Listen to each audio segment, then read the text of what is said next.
COVID-19 lockdown in 2020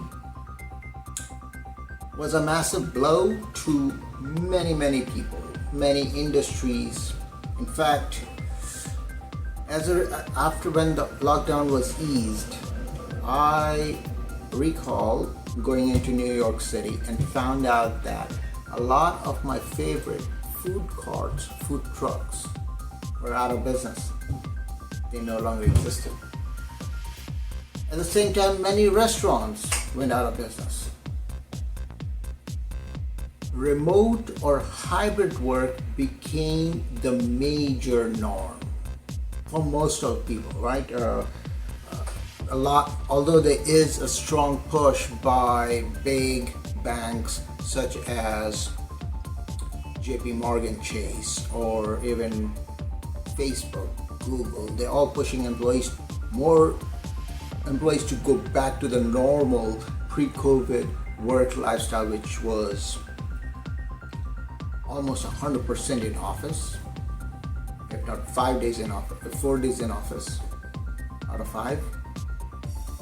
But COVID changed that. Now, besides all of this, COVID also blew a massive hole in the traditional ITGCs.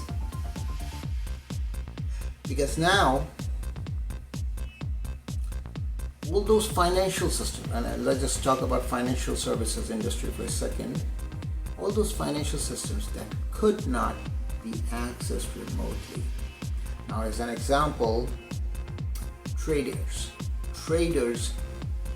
across the banks, across the industry, financial services industry, were not able to access the trading application or execute any trades via a VPN remote connection. During the lockdown, we had that challenge. What did companies do? So some of them got exceptions. Traders went in. They stood 6-12 feet apart. Whatever. Some of them wore double, triple masks just to avoid contamination or getting in contact with COVID. But then it wasn't a sustainable model. So many trading companies slowly started easing those restrictions and allowed traders to access those platforms remotely.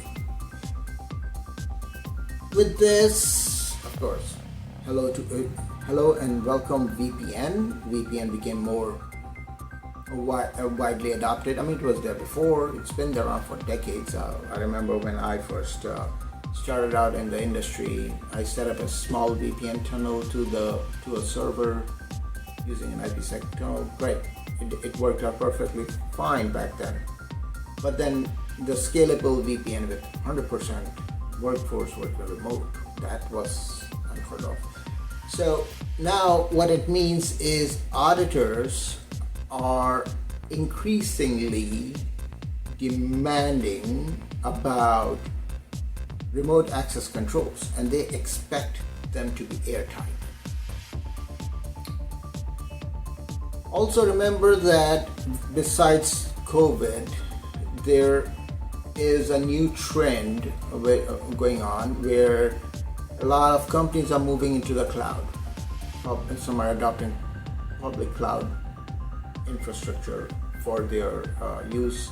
Others have public-private cloud hybrid installations, and anything in between.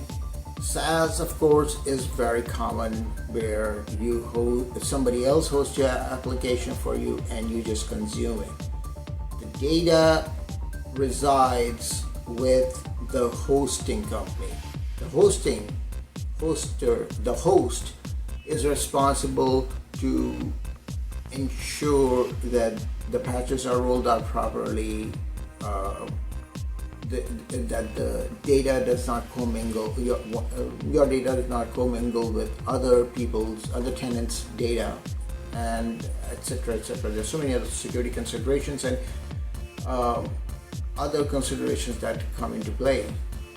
But that becomes a problem because a lot of people do not understand, or organizations do not understand, the shared services model.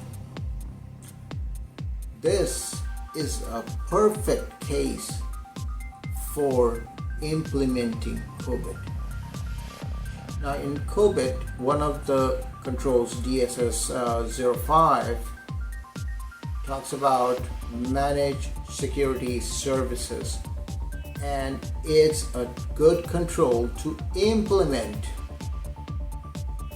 and overcome this challenge that organizations have with a shared services model. Because remember, and this is according to another study I read, that 68% of the SOX deficiencies can be tied to cloud-based systems.